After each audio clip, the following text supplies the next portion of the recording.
पुढचे 5 दिवस मुसळधार पावसाचा तडाखा. मुंबईसह अनेक जिल्ह्यांना ऑरेंज अलर्ट. कोकणात मुसळधार, नागरिकांना सतर्कतेचा इशारा. राज्यात पुन्हा एकदा पावसाचा जोर वाढणार आहे. पुढचे 5 दिवस महाराष्ट्रातील अनेक जिल्ह्यांमध्ये मुसळधार पावसाचा इशारा हवामान विभागाने दिलाय. मुंबई, ठाणे, रायगड आणि रत्नागिरीसह अनेक जिल्ह्यांना ऑरेंज अलर्ट जारी करण्यात आलाय. तर पालघर जिल्ह्यासाठी रेड अलर्ट घोषित करण्यात आलाय.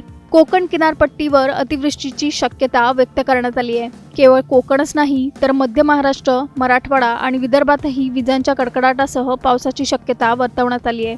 नेमक्या कोणत्या जिल्ह्यांमध्ये सर्वाधिक पाऊस पडणार आहे, कुठे रेड, कुठे ऑरेंज तर कुठे येलो अलर्ट जारी करण्यात आलाय, पुढील 5 दिवस हवामानाचा अंदाज काय सांगतो आणि कोणत्या भागांमध्ये प्रशासनाने सतर्कतेचा इशारा दिलाय, जाणून घेऊया या सविस्तर रिपोर्टमधून. त्यासाठी हा व्हिडिओ शेवटपर्यंत पहा आणि टाइम्स नाऊ मराठीला लाईक, फॉलो आणि सबस्क्राईब करा.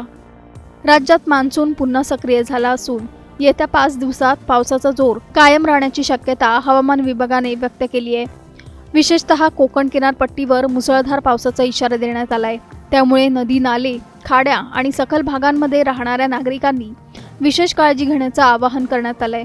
पालघर जिल्ह्यासाठी रेड अलर्ट जारी करण्यात आलाय.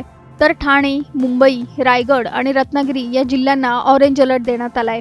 या भागात विजांच्या कडकडाटासह जोरदार पाऊस पडण्याची शक्यता आहे. सिंधुदुर्ग जिल्ह्यातही काही ठिकाणी जोरदार पावसाचा अंदाज असून येलो अलर्ट जारी करण्यात आलाय. मध्य महाराष्ट्रातही पावसाची जोरदार हजेरी लागणार आहे. पुणे, नाशिक, धुळे, नंदुरबार, जळगाव, अहिल्यानगर, सातारा आणि सांगली जिल्ह्यामध्ये मध्यम स्वरूपाच्या पावसाचा अंदाज आहे. तर कोल्हापूर आणि सोलापूरमध्ये हलक्या ते मध्यम सरी कोसळू शकतात. मराठवाड्यात छत्रपती संभाजीनगर, जालना, परभणी, बीड, हिंगोली आणि नांदेड जिल्ह्यामध्ये विजांच्या कडकडाटासह पाऊस पडण्याची शक्यता आहे. लातूर आणि धाराशिवमध्येही हलक्या सरींचा अंदाज व्यक्त करण्यात आलाय. विदर्भातही पाऊस सक्रिय राहणार आहे. नागपूर, अमरावती, अकोला, बुलढाणा, वर्धा, वाशिम, यवतमाळ, भंडारा, गोंदिया, चंद्रपूर आणि गडचिरोली जिल्ह्यांमध्ये मध्यम स्वरूपाचा पाऊस पडण्याची शक्यता हवामान विभागाने व्यक्त केली आहे. पुढचे 5 दिवस राज्यातील बहुतांश जिल्ह्यांमध्ये पावसाचा प्रभाव कायम राहणार आहे.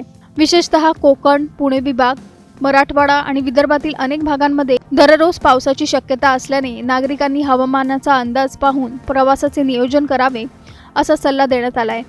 ज्या जिल्ह्यांना ऑरेंज किंवा रेड अलर्ट देण्यात आलाय त्या ठिकाणी जोरदार पाऊस, विजांचा कडकडाट आणि काही ठिकाणी वाऱ्याचा वेग वाढू शकतो. त्यामुळे सखल भाग, नदीकाठ, पूल आणि धोकादायक ठिकाणी जाणं टाळण्याचं आवाहन प्रशासनाने केलंय. एकूणच पुढचे 5 दिवस महाराष्ट्रासाठी पावसाचे ठरणार आहेत. काही ठिकाणी दिलासा देणारा पाऊस असेल तर काही भागांमध्ये तो अडचणही निर्माण करू शकतो. त्यामुळे हवामान विभागाच्या प्रत्येक अपडेटवर लक्ष ठेवणं आणि आवश्यक ती खबरदारी घेणं गरजेचं आहे. तर तुमच्या जिल्ह्यात पुढील 5 दिवस पावसाचा जोर किती राहणार? तुमच्या भागालाही ऑरेंज किंवा रेड अलर्ट देण्यात आलाय का? आणि प्रशासनासोबत तुम्हीही आवश्यक खबरदारी घेण्यासाठी तयार आहात का? तुमच्या जिल्ह्यातील सध्याची पावसाची परिस्थिती आम्हाला कमेंट करून नक्की सांगा आणि चॅनलला सबस्क्राईब करा. पुढचे 5 दिवस मुसळधार पावसाचा तडाखा. मुंबईसह अनेक जिल्ह्यांना ऑरेंज अलर्ट. कोकणात मुसळधार, नागरिकांना सतर्कतेचा इशारा. राज्यात पुन्हा एकदा पावसाचा जोर वाढणार आहे. पुढचे 5 दिवस महाराष्ट्रातील अनेक जिल्ह्यांमध्ये मुसळधार पावसाचा इशारा हवामान विभागाने दिलाय. मुंबई, ठाणे, रायगड आणि रत्नागिरीसह अनेक जिल्ह्यांना ऑरेंज अलर्ट जारी करण्यात आलाय. तर पालघर जिल्ह्यासाठी रेड अलर्ट घोषित करण्यात आलाय. कोकण किनारपट्टीवर अतिवृष्टीची शक्यता व्यक्त करण्यात आली आहे. केवळ कोकणच नाही तर मध्य महाराष्ट्र, मराठवाडा आणि विदर्भातही विजांच्या कडकडाटासह पावसाची शक्यता वर्तवण्यात आली आहे. नेमक्या कोणत्या जिल्ह्यांमध्ये सर्वाधिक पाऊस पडणार आहे, कुठे रेड, कुठे ऑरेंज तर कुठे येलो अलर्ट जारी करण्यात आलाय, पुढील 5 दिवस हवामानाचा अंदाज काय सांगतो आणि कोणत्या भागांमध्ये प्रशासनाने सतर्कतेचा इशारा दिलाय, जाणून घेऊया या सविस्तर रिपोर्टमधून. त्यासाठी हा व्हिडिओ शेवटपर्यंत पहा आणि टाइम्स नाऊ मराठीला लाईक, फॉलो आणि सबस्क्राईब करा. राज्यात मान्सून पुन्हा सक्रिय झाला असून येत्या 5 दिवसात पावसाचा जोर कायम राहण्याची शक्यता हवामान विभागाने व्यक्त केली आहे.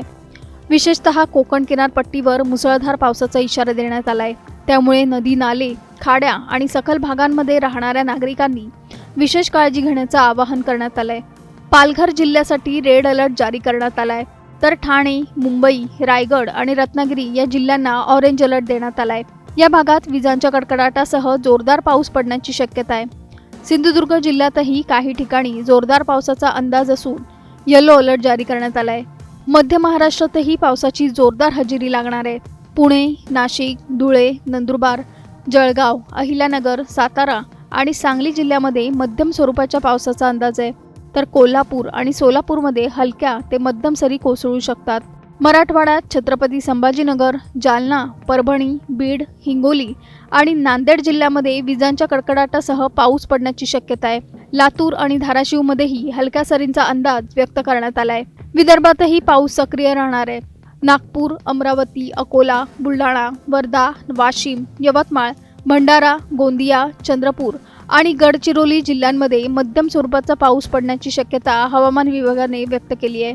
पुढचे 5 दिवस राज्यातील बहुतांश जिल्ह्यांमध्ये पावसाचा प्रभाव कायम राहणार आहे। विशेषतः कोकण, पुणे विभाग, मराठवाडा आणि विदर्भातील अनेक भागांमध्ये दररोज पावसाची शक्यता असल्याने नागरिकांनी हवामानाचा अंदाज पाहून प्रवासाचे नियोजन करावे असा सल्ला देण्यात आलाय।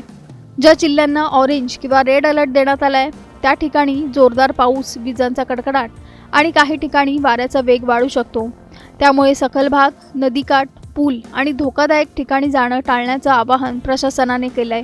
एकूणच पुढचे 5 दिवस महाराष्ट्रासाठी पावसाचे ठरणार आहेत। काही ठिकाणी दिलासा देणारा पाऊस असेल तर काही भागांमध्ये तो अडचणही निर्माण करू शकतो। त्यामुळे हवामान विभागाच्या प्रत्येक अपडेटवर लक्ष ठेवणं आणि आवश्यक ती खबरदारी घेणं गरजेचं आहे। तर तुमच्या जिल्ह्यात पुढील 5 दिवस पावसाचा जोर किती राहणार? तुमच्या भागालाही ऑरेंज किंवा रेड अलर्ट देण्यात आलाय का? आणि प्रशासनासोबत तुम्हीही आवश्यक खबरदारी घेण्यासाठी तयार आहात का? तुमच्या जिल्ह्यातील सध्याची पावसाची परिस्थिती आम्हाला कमेंट करून नक्की सांगा आणि चॅनलला सबस्क्राईब करा।